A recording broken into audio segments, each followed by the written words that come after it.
Alrighty, what's good, guys? How's it going? Welcome. My name is Brandon, and this is just my morning meditation where I basically talk on all things health and fitness, whether it's training or nutrition and habit and lifestyle. This is the go-to place for you. So, today we're going to be talking a little bit about the beginner lifter and finding their maintenance cals so that we can kind of set them up in the right position to either mass or cut.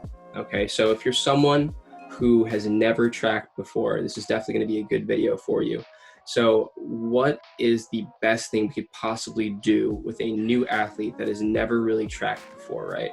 And we're talking about their nutrition. There are other variables to track as well, but for this talk right now, we're just talking about nutrition and their diet.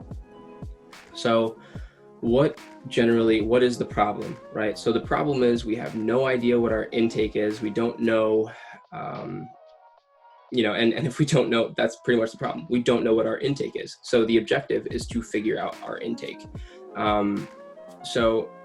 Because if you don't know the intake, then you won't have a number to scale from. So if you don't have those maintenance cals, we won't know a proper amount to start a cut or a mass, So unless you just want to kind of close your eyes and throw a dart and hope it just kind of like lands on the board somewhere, you might be ballpark. And generally speaking, the better coach you have, the better they can kind of ballpark things for you.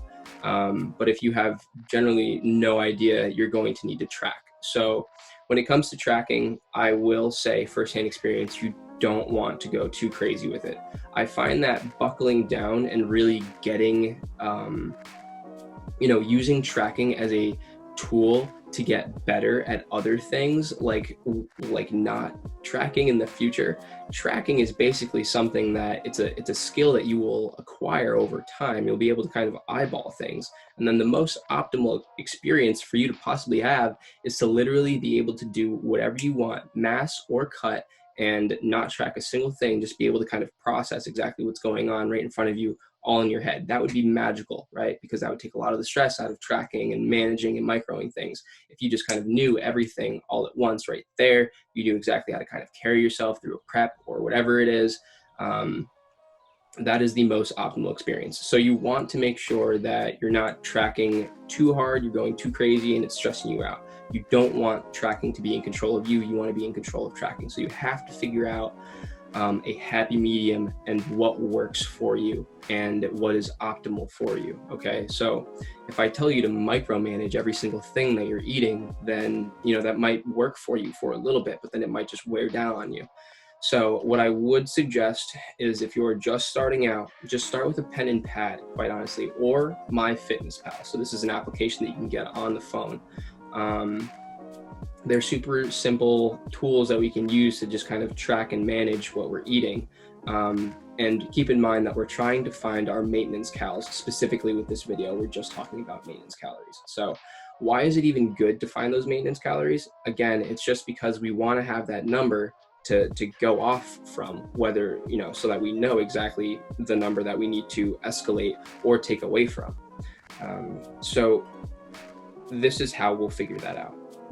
Weight will be a constant here. Okay, so while we're tracking, we also need to track our weight as well. So track your weight for a week, track exactly what you're eating for a week. And I actually would suggest that you not change anything. Eat how you have been eating. Don't change anything, okay? This is also why I don't prescribe macros right off the bat. It's because I want to see exactly what my client, my athlete, is eating, okay? And then you can scale accordingly. So track for a week, track all of the food that you have. And then even if it's just foods, right? So breakfast, just like 2 eggs, piece of toast, OJ, lunch, PB&J, dinner, some pasta, sweet potatoes, steak, whatever. And then all you really have to do is just ballpark. You can ballpark a number. It's kind of like blindfolding things, but you're like this, and you can see a little bit better. It's better than having nothing. So in my opinion, just track what you can and what you can manage. Try to get as best data as you possibly can. Make sure that you're tracking your weight every single day to make sure that that weight isn't going up or down. It can stay within a fixed range. And generally speaking, if you're someone who is lighter, you probably won't fluctuate too much, anywhere probably between 2 and 3 pounds in the morning. But if you're someone who weighs a little bit heavier, you might fluctuate, 5 or 6, 7, 8 pounds between AM and night, or, a couple of days. So it's really okay. Just make sure that you're staying within a fixed range. Okay. And then boom, that will kind of tell you your maintenance calories, and then you can scale up or down accordingly, guys. So what do you do after you find those maintenance calories? And this would be the next step, is so let's say you found out that the maintenance calories were 2,000.